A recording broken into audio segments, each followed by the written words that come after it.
Welcome to the Adjunct CEO Podcast with your host, the Adjunct CEO, Dean Akers. Tips, ideas, and interviews with top leaders to help you and your business when results matter. Wow. I really want to thank everybody for joining us for another episode. I'm so appreciative of all the emails I got this past week after our first podcast. I know I got great listeners out there that really want some help and they're open to growing their businesses through feedback from people that have, quote, been there, done it. I got some really, again, a lot of material to bring back to you on a weekly basis. One of the things I got that was pretty interesting is I got a question on price compression. In other words, my market's so competitive, Dean, I can't, if I raise my prices or driving my margins, I can't really make money because of my pricing. So I had this particular individual that reached out. I reached back with them and I said, here's an exercise I want you to do. And everybody out there that's listening, if you feel like you have any pricing issues or competitive issues, this is a great exercise. Take a sheet of paper out of your notebook, get your pen out, and on that sheet of paper, draw three circles. And those three circles are going to be very important in a strategy for you to understand the impact of pricing and competition. So in the first circle, I want you to write your sales, the sales you have, whatever they are. If you're a big company and they're 100 million, they're 100 million. If you're a mom and pop that's doing 500 grand, write 500 grand in. The key to the first circle is your actual sales. So once you've written that, then what you want to do is you want to go to the third circle. In the third circle, you want to write what the total amount of sales in your category would have been. So if you're a little local company, and not little meaning any disrespect, but if you're a local company, it doesn't do any good to worry about what might be sold in Houston, Texas, or Seattle, Washington.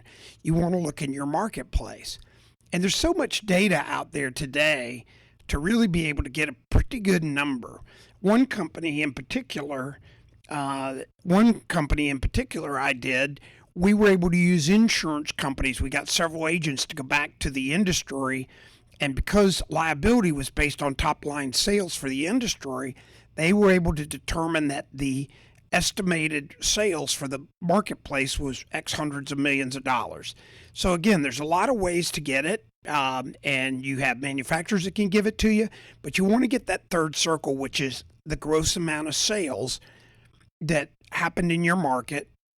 Now you've got the total gross market. And again, it's your market, not somewhere you want to go one day.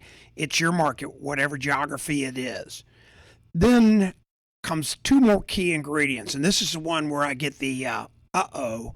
And the next ingredient is take that first circle again with your sales.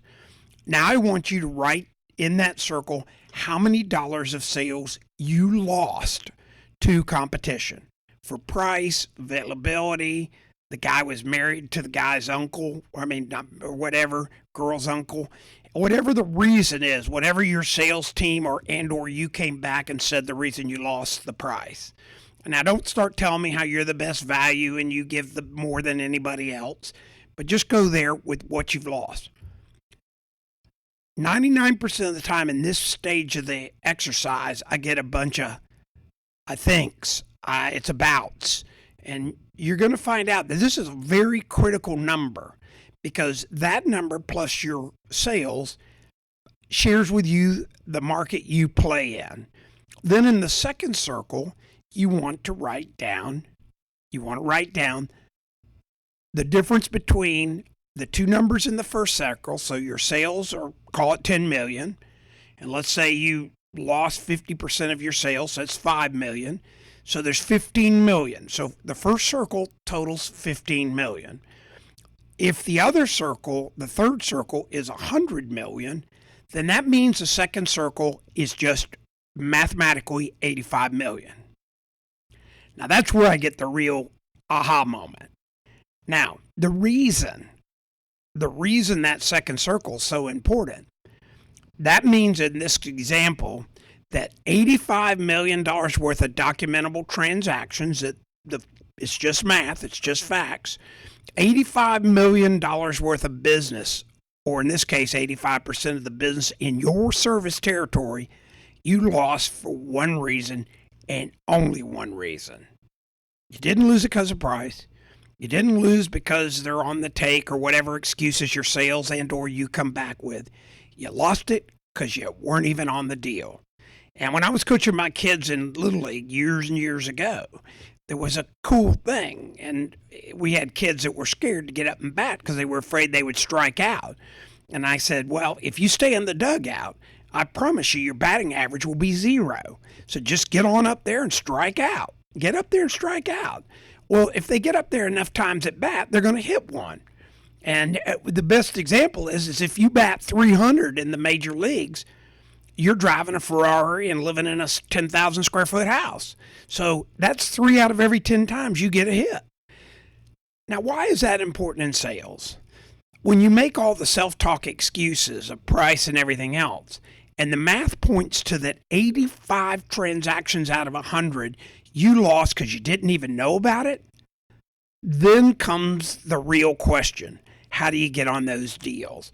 So you want to be able to get on those deals for the 85 out of 100, and you can see where small movement there can change your world, because we established even at 10 million, you had a 10% market share, which quite frankly for most businesses is a huge market share.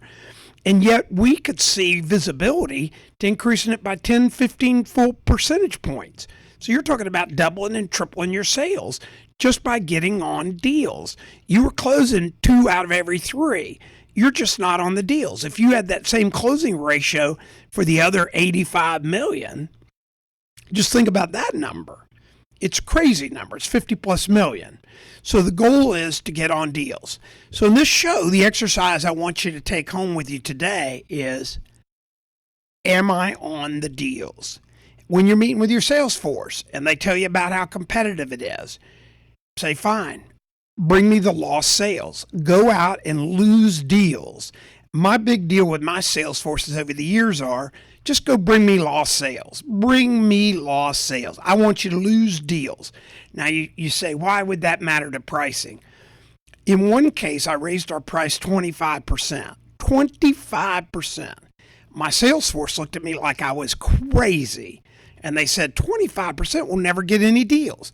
And I said, exactly. Because when you come back and you lost a sale because of price, I might believe you. But here's the key. I want you to go out there. I want you to get on the deal. And I want you to give a price that's 25% higher. And then I want you to lose it. But when you give the price, don't stutter. Don't apologize. Just give them a confident price and say, we're ready to go to work. And then see what happens and just shut up. So that's my tip for today, is do the 3 circles first. Do the 3 circles first, and that's going to show you mathematically where your real opportunities are. And once you do that, and you have that number, and by the way, email me at help@adjunctceo.com, help@adjunctceo.com, your 3 circles. If you want to take a picture of it and send it in to me, and I'll either call you back or give you some advice on it, or we'll talk about it on the air, not your specific company, but give advice on the air. I can promise you when you do that exercise, you're going to get an aha moment. In our next episode, we're going to talk about, once you have that math done, how do you now start positioning your team and or yourself to get more business at a higher price with more margin and more profitability. So again, thank you for joining me. And boy, thank you for all the emails this last week.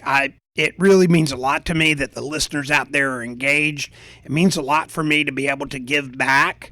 And I've been meeting with a number of people that have listened to the show in my Tampa Bay area and helping them out. And so if you ever have a question, just reach out to help@adjunctceo.com and we'll be glad to help you. And we've got other experts that can reach out and help you also.